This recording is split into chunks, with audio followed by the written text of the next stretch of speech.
Hello again, I'm back. This video took longer than expected to make because I just got really distracted and things just turned up, so I didn't read this book as fast as I originally wanted to. And also I meant to, film this video yesterday, but I just wasn't feeling it. It just felt really low energy.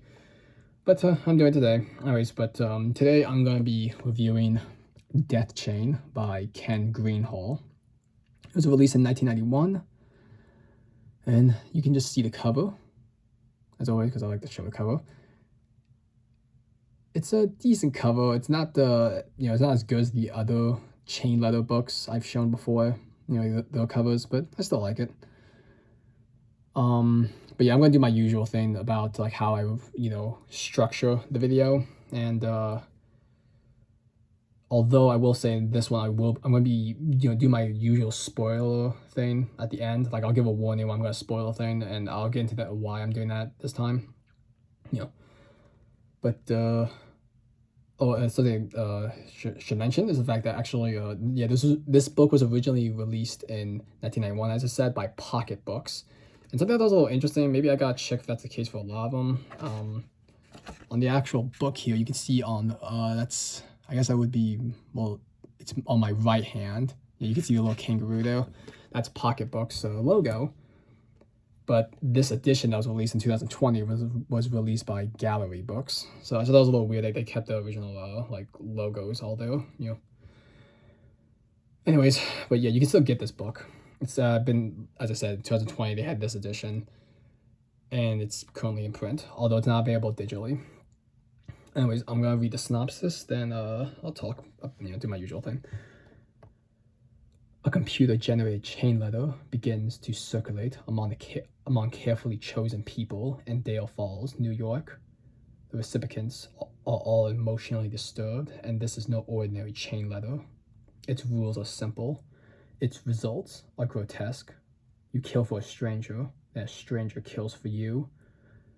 The consequences look like a string of accidents, or the work of a twisted serial killer acting alone. Slowly and horribly, the population of Dale Falls drops one by one. And Paul Barney, divorced father, amateur sleuth, and target to die, is about to learn that a deadly chain is only as strong as its most demented link, the controlling link, the link known as the Chain Master.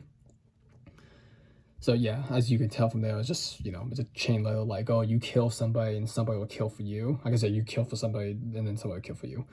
And it's all controlled by like, the person controlling this whole, chain of letters is the Chain Master. Now I'll go into a little bit about the book, and then I'll go into, my thoughts. Okay, so the book opens, again, this is not a spoiler part actually, because it's right at the opening, but it opens with a character named Dwight. He kills a woman that he sees in a park. She's like an old lady who feeds pigeons. She's in the park feeding pigeons, and this is just something I want to mention because that was a little weird. She's wearing like several layers of plastic bags over her clothes, like the plastic bags you get at dry cleaners. I thought it was a little weird, like why is she wearing that? And it's kind of like to feed the pigeons, she like punches a hole through it and then starts like feeding them.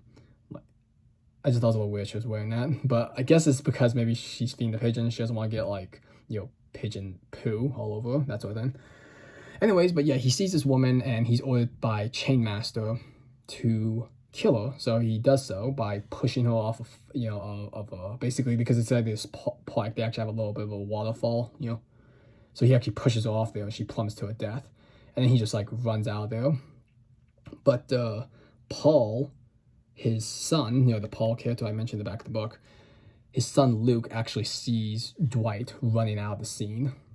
Like he just describes him like, he doesn't see the murder, but he just sees that this creepy dude just like bolts out there, and he just thought that was a little weird. And then he just continues on his way. He just does notice like, usually that lady who feeds the pigeons is here, but not today. He thought that was a little unusual. So he goes back home, and then he tells his father that he saw a creepy man at the park today, and he also didn't see the pigeon lady there. And then they, both Paul and his son hear about in the news that that lady was killed, that sort of thing. So they just say like, oh, like, well, obviously, yeah, some people said maybe it was a suicide on accident, but they just said like, I don't know. Paul kind of determines that like he saw that he described like that creepy dude was running out there soon before, she was killed. So they just he gets a little worried about that. And then they just say like after that, yeah, there's like a string of like accidents that keep happening, and then Paul decides he wants to investigate. And now it gets into some other characters aside from just Paul, Luke, and Dwight. Paul, he's, as it says, he's a divorced father. Like him and his ex-wife Cheryl, like they're the parents of Luke. They're described like they're not really friendly towards each other, but they're not like hateful. Like they just said like, oh, we're trying to at least make sure our son has at least somewhat of a normal life. Like like we're trying to be mature adults here, that sort of thing.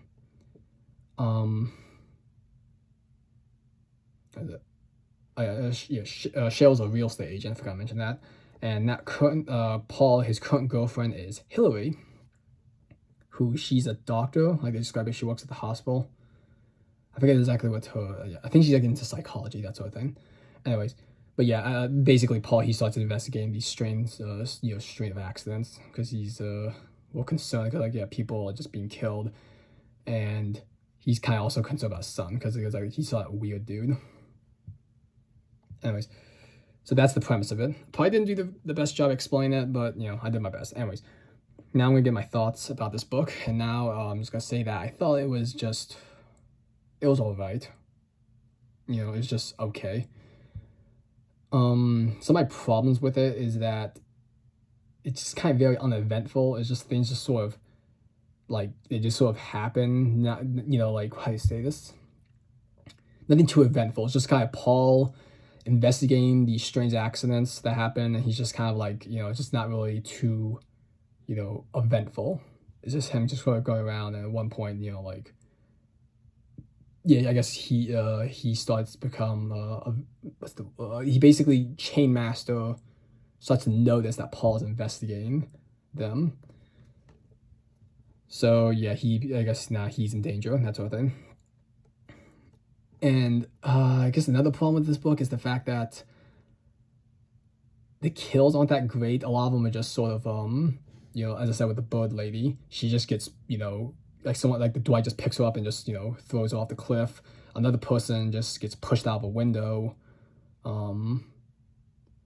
Another person, their car gets sabotaged, and then they just get in a car accident and die. And a lot of this is just kind of done off screen, or if it is like, it's kind of weird I say off screen, but you know what I mean. They don't really go into detail about the kills other than just the fact that it happened, and they do go into details about it. It's just really like, oh, they're falling, and then lights out, they're gone, that sort of thing.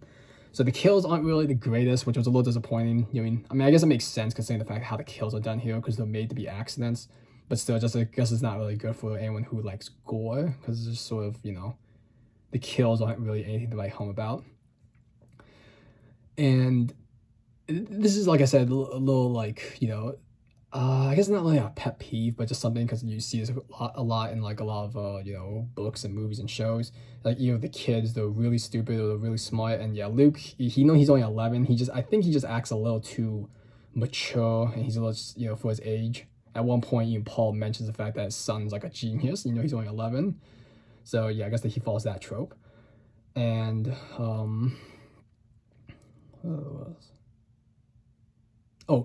right, and some of the characters also just do some really like how they react. It's just a little weird, but that's not too big of a deal because there's some books I really really enjoy, and the people they just don't really act like human beings. I know I always mention the dude's name, but like for example, Richard Lehman, a lot of his books, when people see something really crazy, they just sort of brush it off, and that kind of happens in this book, on well, I mean, I think it happens mainly on 2 occasions. One of them being that a cat actually gets poisoned and dies, and then the characters who see this, like they see the cat dying right in front, and they're just sort of like, oh man, that's not good. Anyways, and then one suggests like a few pages later that they should just get a new cat. And I'm just like, really? That cat just died right in front of you and you're just sort of brushing off like nothing? I mean, I think I would be a little bit more affected if my cat or literally anyone's cat died in front of me. Anyways, but yeah, because I said this book is just kind of all right, I'm not sure I would recommend it. Especially for the fact that its retail price is $16.99 US. That's the price on Amazon and other places like Barnes and Noble and such.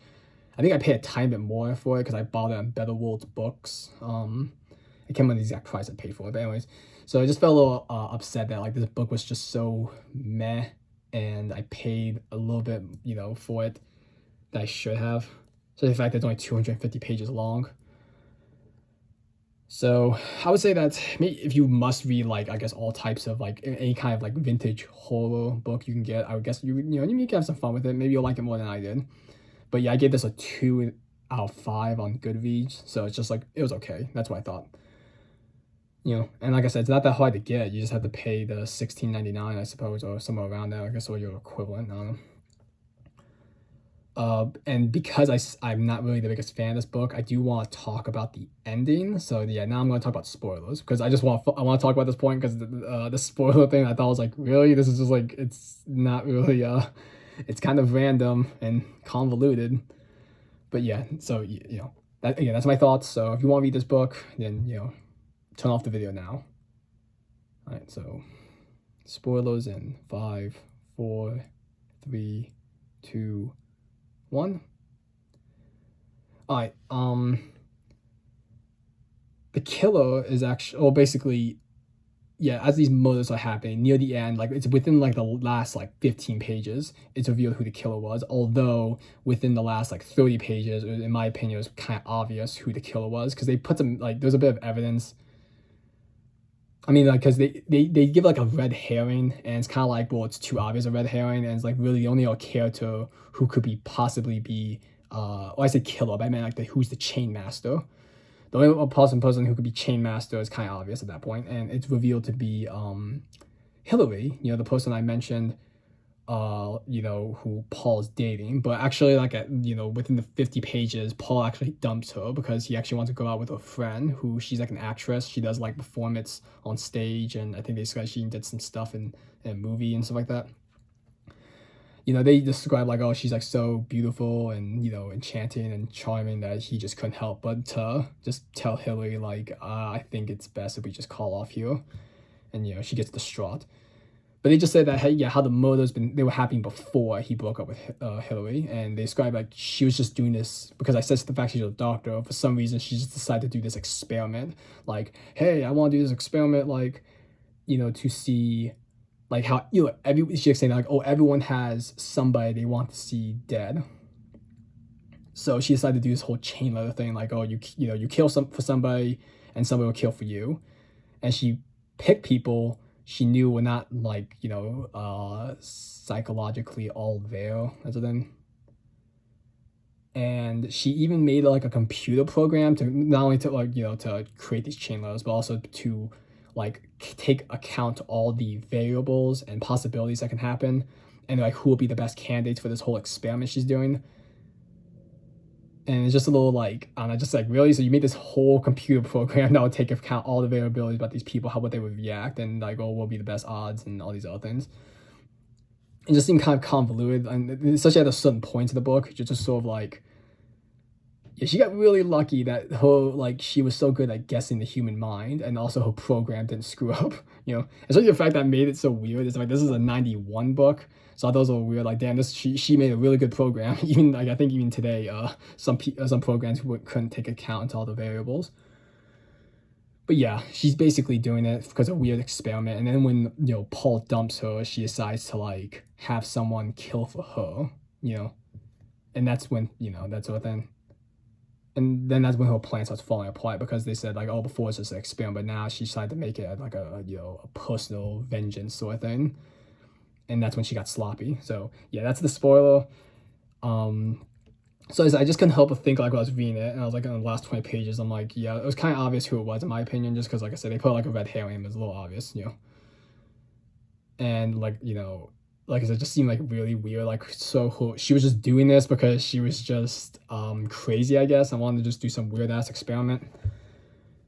So yeah, I suppose that's it. So I'm gonna end the video now, and I guess I'll see you in my next video when I'm reviewing my final chain letter book, The Count of 11 by Ramsey Campbell. So hopefully that'll be up soon, and hopefully I won't get so distracted and things won't turn up like they did last time. But anyways, with that being said, I'll see you guys next time. So bye bye, and thanks for watching. Take care.